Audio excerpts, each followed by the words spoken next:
ပိုင်မဆိုင်တော့မှပြီးသားပဲချစ်ဒါပေမဲ့လည်းမင်းရဲ့မျက်နှာမြင်ရင်ဟိုတစ်ချိန်ငါကြောင်းကလေးတွေသိဖြစ်စေရေကောင်မောကပွဲလဲမလားပြောနေခြင်းလဲတန်ရောစင်ညင်တန်းလုံးကသူပြောခဲ့တာတွေခုနေခါများမှမြည်နေပြီလားအချစ်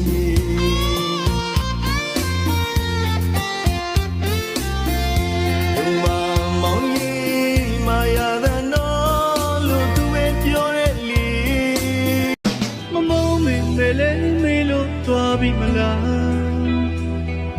ဘဝတွေကစီချသွားပြီကွာစက်တွေတက်လက်ခွင်သွားတော့မလားမဝေးချင်နေနဲ့နီးမ